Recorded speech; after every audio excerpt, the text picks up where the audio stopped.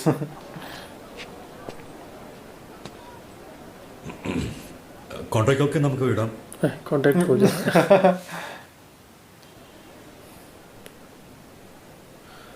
അതൊക്കെ ഞാൻ തരാം. പക്ഷെ അമ്മയുടെ पापा के साथ भी करना पड़ेगा सर. പേരല്ലോ എപ്പോഴും നിങ്ങൾ പറയുന്നത് ഞാൻ കേൾക്കല്ലേ. നമ്മൾ തമ്മിൽ ഇപ്പോഴാണ് ഇനി അത് വേണ്ട. നിങ്ങൾക്ക് പണം എത്രത്തോളം ആവശ്യമാണെന്ന് എനിക്കറിയാം. जब तक पापा के यहाँ खिलाफ और दिल्ली में रहेगा तब तो रुपये नहीं देगा. ഞാൻ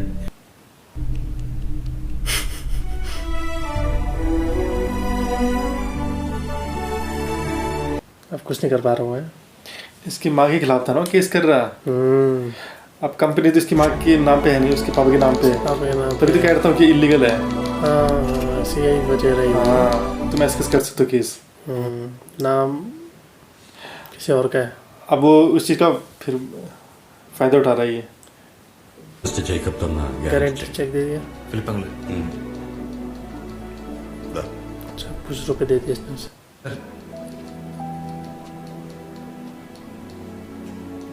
നിങ്ങളുടെ പ്രശ്നങ്ങളൊക്കെ എനിക്കറിയാം. ഞാൻ നിങ്ങളെ ബുദ്ധിമുട്ടിക്കില്ല. जैसे ने टॉर्चर किया था.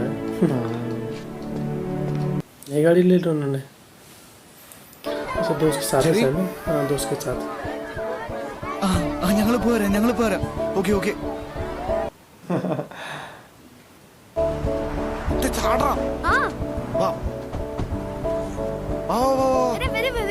too slow.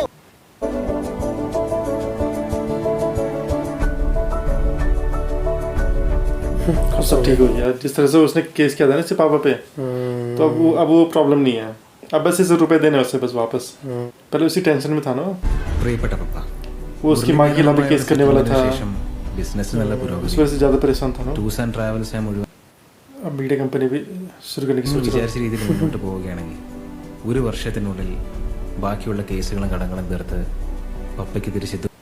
പ്രാർത്ഥനാ ചടങ്ങുകളിൽ പങ്കെടുക്കാൻ പപ്പ വരുന്ന കാത്തു നിൽക്കുകയാണ് എല്ലാവരും. ഈ ഇമെയിലിനോടൊപ്പം പപ്പയ്ക്ക് നാട്ടിലേക്ക് വരാനുള്ള ടിക്കറ്റ് टिकट अरेंज कर दिया इसने. कैमरा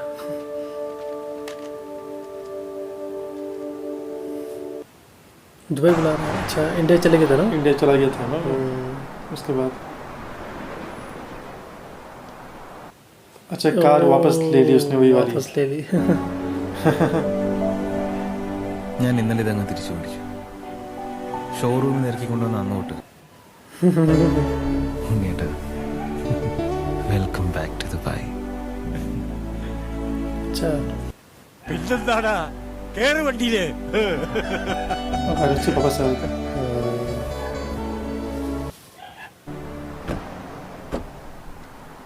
പഴയ പോലെ നമുക്ക് ഇവനെ അങ്ങോട്ട് പറപ്പിച്ചാലോ? ഒന്നുമില്ല. गर्लफ्रेंड पे आ गई. Thank you Jerry. अच्छा इंडिया के इंडिया चला ഇത് വീടൊന്നുമല്ല കറിയാച്ചൻ ഞങ്ങളുടെ ഹോളിഡേ ഹോമാണ് പുള്ളി പപ്പയുടെ സ്കൂൾ ഫ്രണ്ടാണ് ഒരു മലയാളി ആവണമെങ്കിൽ ഈ വണ്ടി തന്നെ യാത്ര ചെയ്യണം पूरी फैमिली तो नहीं है कहीं इंडिया में എന്ത് രസാലേ കുണ്ടും കുഴിയൊക്കെ ആയിട്ട് ये इसकी बहन है अच्छा ജെറി ജെറി അവിടെ എല്ലാരും വെയിറ്റ് ചെയ്യാ വാ പപ്പ എന്തി പപ്പയും കറിയച്ചനങ്ങളും ബാക്ക് യാർഡിലുണ്ട് इनका अपना घर है उसने अपने पापा से नहीं मिला था कि इंडिया आया वो मतलब वो जो ड्राइवर थे उसने से इंडिया ड्रॉप किया वहाँ एयरपोर्ट ड्रॉप किया था ना उस समय अच्छा अच्छा ये क्यों और का परेशान ये इसके पापा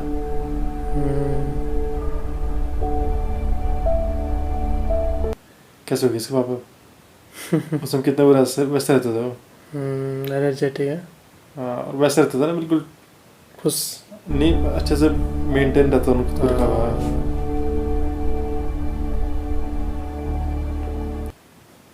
സവാർ ക്യോं ഇത് കഴിക്ക് മോന് ചോറിടട്ടെ ഒരു സൈലൻസ് याद नहीं कर रहा ഒന്നും കഴിക്കുന്നില്ലല്ലോ गुस्सा क्यों हो रही है साहब ബന്ധിക്കണ്ട അവൻ എടുത്ത് बात കഴിച്ചു नहीं कर रहे क्या हो गया ഭക്ഷണം കഴിച്ച് നല്ല ഐസ്ക്രീം ഒക്കെ ഉണ്ട് കേട്ടോ ഐസ്ക്രീം ഉണ്ട് പിന്നെ उसकी बात देख रही क्या हो गया दोनों ने एक दूसरे से बात नहीं की നീ എന്താ പപ്പയോട് സംസാരിക്കാത്തെ उस दिन कुछ हुआ उसका വന്നു തൊട്ട് ഞാൻ ശ്രദ്ധിക്കുന്നുണ്ട് लेने तो जा रहे थे उसने पापा को अरे उस दिन तो ड्राइवर ने इसे वहां छोड़ा था एयरपोर्ट इंडिया जा रहा था ना ये വളരെ ഒരു സന്തോഷമില്ല ഒരു കോൺഫിഡൻസ് ഇല്ല पहले बिल्कुल टिप टॉप रहता था ना अच्छे से എനിക്ക് അടുത്ത് നിൽക്കുമ്പോൾ പോലും വല്ലാത്തൊരു അകലം തോന്നുന്നു ചെറുക്ക അതല്ല അമ്മ മിണ്ടരുത് അവൻ അകലം തോന്നുന്നു പോലും കടം തന്നവരുടെ മുഖം പോലും ഓർമ്മയുള്ള 3 പേരുടെ കാര്യങ്ങളും പപ്പയുടെ സ്ഥാനത്ത് നിന്ന് നീ നോക്കി ഇന്നത്തെ കാലത്ത് വേറെ എത്ര മക്കൾ നിന്റെ പപ്പ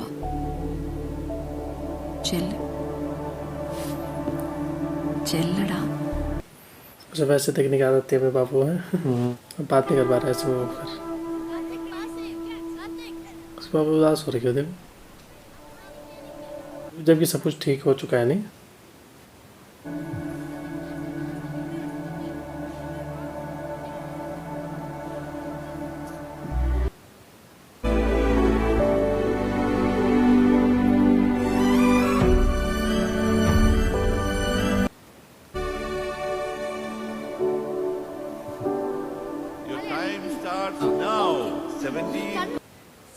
ലൈറ്റാ ഒരു ഫാമിലി ഫോട്ടോ എടുക്കാം ഓക്കെ ഫൈൻ വാ കറിയച്ചനങ്ങളെ ഓ മനസ്സിലായി എന്നാടാ ഇങ്ങനെയൊക്കെ പറയുന്നത് ഏയ് അമ്മു ഇപ്പുറത്തേക്ക് മുത്തേ ഞാൻ ഇവിടെ ഓ ഞാൻ ഇവിടെ വാടാ खींचेंगे फैमिली फोटो ഞാനിപ്പോൾ ചെല്ലുന്നത് ഒരു പഴയ ഫിലിം ക്യാമറയിൽ ചെന്ന് പതിയാൻ പോകുന്ന ഒരു ചിത്രത്തിലേക്കല്ല കഴിഞ്ഞ ഒരുപാട് എൻ്റെ സ്വപ്നം എൻ്റെ സ്വർഗരാജ്യം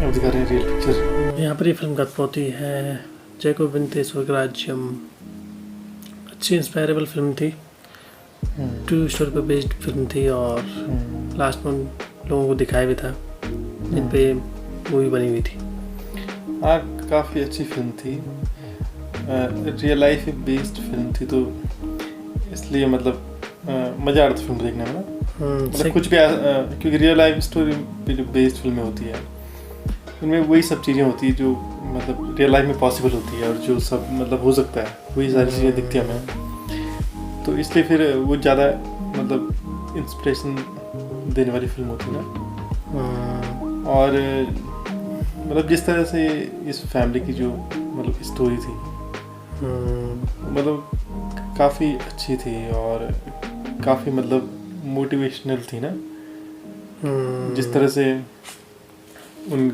मतलब वो कर्ज में डूब गए थे जिस तरह से जेरी के पापा को जब धोखा दिया था, तो फिर उसके बाद मतलब कितने बड़ी मुसीबत में आ गए थे उस सब, उनकी पूरी फैमिली। और फिर मतलब उन्होंने मतलब जेरी ने हार नहीं मानी एक तरह से ना, वो कोशिश करता रहा, एफर्ट लगाता रहा। उन्होंने अदर बिजनेस पे ध्यान नहीं दिया ना, सिर्फ एक ही बिजनेस पे ध्यान दिया था। हाँ, उसके पापा केवल एक ही बिजनेस पे ध्यान देते। उसमें लॉस हुआ तो उन्हें बहुत और फिर मतलब एक तरह से नीचे आ गए वो बहुत ज़्यादा, कर्ज में डूब गए। लॉस नहीं हुआ था वो तो ये था कि उसके पापा को चीट किया था इस वजह से फिर उसकी वजह से फिर प्रॉब्लम मतलब हुई थी। तब बिजनेस ठप हो गया। पर ये कि जेरी ने मतलब जिस तरह से वो किया ना, मतलब उसने गट्स दिखाए, उसने हार नहीं मानी, कोशिश करता रहा। हाँ, वो कोशिश करता रहा। और फिर से उसने मतलब उस स्टील वाले बिजनेस को मतलब जारी रखा। और फिर से उसने उसे ट्रैक पे लाया। फिर यूसुफ शाह ने उसकी मदद की जब यूसुफ शाह के पास गया। हाँ, उन्होंने मतलब काफ़ी हेल्प की उसकी। अगर वो उसको वो वाला कॉन्टेक्ट नहीं देते तो तब वो आगे नहीं बढ़ पाता। तो शुरुआत उन्होंने की ना उसे, और फिर वो करता गया उस काम को। फिर उसने नया बिजनेस भी शुरू किया, ट्रैवलिंग वाला। फिर उसने स्टील का सेल किया और तब जाके उसके पास काफ़ी रुपए आ गए थे।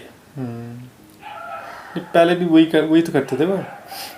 हाँ, पहले भी यही करते थे, लेकिन वो कोई उन पर भरोसा नहीं कर रहा था ना। हाँ, जो बायर्स थे वो नहीं मिल रहे थे ना उसे। अब और कोई उन्हें स्टील दे वो भी नहीं मिल रहा था। तो यूसुफ शाह से जब वो मिला तब उन्होंने उसे मतलब वो कांटेक्ट दिया उसे, जेरी को। और फिर तब जाके वो फिर उसने बायर्स भी ढूंढी और मतलब पूरा एफर्ट डाला ना उसने, कोशिश करता रहा वो, उसने हार नहीं मानी। और तो उनकी इमेज खराब हो गई थी, इस वजह से कोई उन्हें कांटेक्ट नहीं दे रहा था। उस वजह से ज़्यादा दिक्कत हो रही है। क्योंकि जब जिस तरह से हर जगह वो बात फैल गई थी कि उसके पापा ने चीट किया, तो फिर उन पर कोई भरोसा नहीं कर रहा था ना। इसलिए मतलब उन्हें और भी ज़्यादा प्रॉब्लम्स फेस करनी पड़ रही थी। और वो जो था, क्या था उसका नाम, मुरली था उसका नाम। हाँ, मुरली मैनन। हाँ, नहीं, हाँ, मुरली मैनन था ना उसका नाम। हाँ, वही। तो वो तो जिस तरह से उसके पापा ने मुरली से लिए थे पैसे, वो अच्छा इंसान ही था। वो वैसा था ना बहुत। वो बस अपने बारे में सोचता था और उसे बस अपनी प्रॉब्लम दिखती थी और किसी की प्रॉब्लम नहीं दिखती थी। और उसने दिए थे रुपए तो वो एक बार में ही चाहता था। हाँ, बाद में एक बार मान भी गया था उस समय। उसके बाद रुपए दे जेरी ने ट्रैवल एजेंसी में लगा दिए थे। वो उसको इंस्टॉलमेंट में दे रहा था ना रुपए। हाँ, मैं धीरे धीरे करके दूंगा 1.5 साल में। उस समय उसने मना किया था क्योंकि उस टाइम उससे ऐसी कोई प्रॉब्लम थी नहीं। तब वो चाहता था कि मुझे सारे रुपए एक साथ मिले। मतलब वो ये नहीं समझ रहा था ना कि दूसरे की प्रॉब्लम है और उनके पास पैसे नहीं है। वो कौन सा कोई जानबूझ के नहीं दे रहे पैसे। पर वो मतलब ही था ना, वो चाहता था वो कि बस मेरे पैसे मिल जाए, बस चाहे दूसरा कितनी भी प्रॉब्लम फेस कर रहा है, उससे उसे कोई मतलब नहीं था। वक्त भी उसने बहुत कम दिया, 4 दिन का, एक हफ्ते का था, फिर 4 दिन हो गया। उसके बाद नहीं दिया उसने वक्त। बाकी वहाँ पर अच्छा लगा जब उसके वाइफ की मतलब उसकी माँ के खिलाफ कर रहा था, जेरी की माँ के खिलाफ केस। और वहाँ पर उसका नाम लिखा हुआ था उसके पापा का, जेरी के पापा। जेरी के पापा शायद उसी वजह से गए थे इंडिया। हाँ, क्योंकि उन्हें पता था कि अगर मैं यहाँ रहूँगा तुम अरेस्ट कर लेंगे मुझे। अरेस्ट कर लेंगे, तुरंत हो जाएंगे अरेस्ट। तो कोई उनके बाद मतलब ऑप्शन में नहीं था। अगर वहीं रहते तो उन्हें अरेस्ट कर लेते। मतलब वो वहाँ रहकर भी कुछ कर नहीं पाते। शायद इसीलिए वो इंडिया गए। हाँ, मुझे ऐसे ही लग रहा।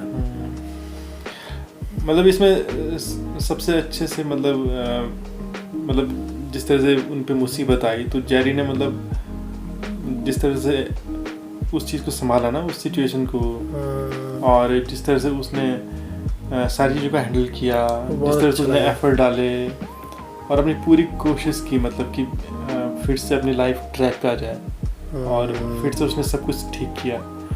वो बहुत ज़्यादा मतलब एक तरह से इंस्पायरिंग था। और उसने मतलब अपनी जो रिस्पॉन्सिबिलिटी थी बहुत अच्छे से निभाई। और उस वक्त पे उसका भाई उसके साथ नहीं था, एक तरह से देखा जाए ना। वो अलग ही काम करता था, वो सिंगिंग का काम करता था, बस एक तरह से हेल्प कर सकता था वो अपने भाई के ना। लेकिन जेरी को ही इंटरेस्ट था ना स्टार्टिंग से ही, इंटरेस्ट भी था। और जैसे उस वक्त उसे करनी चाहिए थी अपने भाई की हेल्प, दोनों साथ में करते तो काफ़ी मदद हो जाती। नहीं, सबसे ज़्यादा हेल्प जेरी की उसकी माँ ने की। हाँ, उसकी माँ फिर उसके साथ रही। जिस तरह से उसकी माँ ने मतलब हर मतलब जो भी उसने डील की, सारी डील में उसकी माँ थी उसके साथ, तो काफ़ी डील हो पाई। हाँ, उसने उनकी माँ ने मतलब उसकी माँ ने काफ़ी हेल्प की सारी डीलों में ना। जितनी भी डील्स उन्होंने की, तो उसकी माँ अगर नहीं होती तो शायद नहीं हो पाती उतनी डील। और उसकी माँ ने मतलब सब अपनी रेख देख में सब कुछ किया ना, तो उन्होंने मतलब काफ़ी हेल्प की अपनी बेटी की। और उन्होंने मतलब एक तरह से जो जिम्मेदारी थी, मतलब जिस तरह से उसके पापा लीड करते थे, तो उनकी मतलब उसकी माँ ने भी उसी तरह से लीड किया। और फिर जेरी ने भी पूरा एफर्ट डाला, सपोर्टिव रही काफ़ी ना। तो मतलब फिल्म काफ़ी अच्छी है, काफ़ी इंटरेस्टिंग है, शुरू से लेकर लास्ट तक मतलब मज़ा आता है फिल्म देखने में। सेकंड हाफ में ज़्यादा ही मज़ा आता है। हाँ, सेकंड हाफ में ज़्यादा मज़ा आता है। स्ट्रगल होता है शुरू में, हाँ, वो देखने में मज़ा आया। बाकी ज़्यादा प्रॉब्लम्स क्रिएट होती है सेकंड हाफ में, वो भी अच्छा लगा। बाकी फर्स्ट हाफ में तो सब कुशल मंगल चल रहा था। बाद में फर्स्ट हाफ में तो बस वही दिखा रखा था उन्होंने कि किस तरह से उसके पापा मतलब अपने बिजनेस को चला रहे हैं, किस तरह से वो लोगों से डील करते हैं, और वही सब दिखा रहा था किस तरह से उनकी फैमिली में, हाँ, किस तरह से वो अपनी लाइफ मतलब अच्छे से जीते हैं, मतलब खुशी से जीते हैं। तो वही सब दिखा रखा था। फिर सेकंड हाफ आने से पहले ही वो सारी प्रॉब्लम शुरू होती है, जिस तरह से वो धोखा देता है वो आदमी। विनीत श्रीनिवासन ने काफ़ी अच्छी फिल्म बना रखी है। हाँ, एक्टिंग भी बहुत कमाल की है। हाँ, एक्टिंग बहुत अच्छी है, और बाकी सभी एक्टर भी। हाँ। तो आज के लिए बस इतना ही। अगर आपको वीडियो पसंद आता है तो लाइक कीजिए, शेयर कीजिए और चैनल को जरूर सब्सक्राइब कीजिए। मिलेंगे नेक्स्ट मूवी के साथ। Thank so much. Thanks for watching.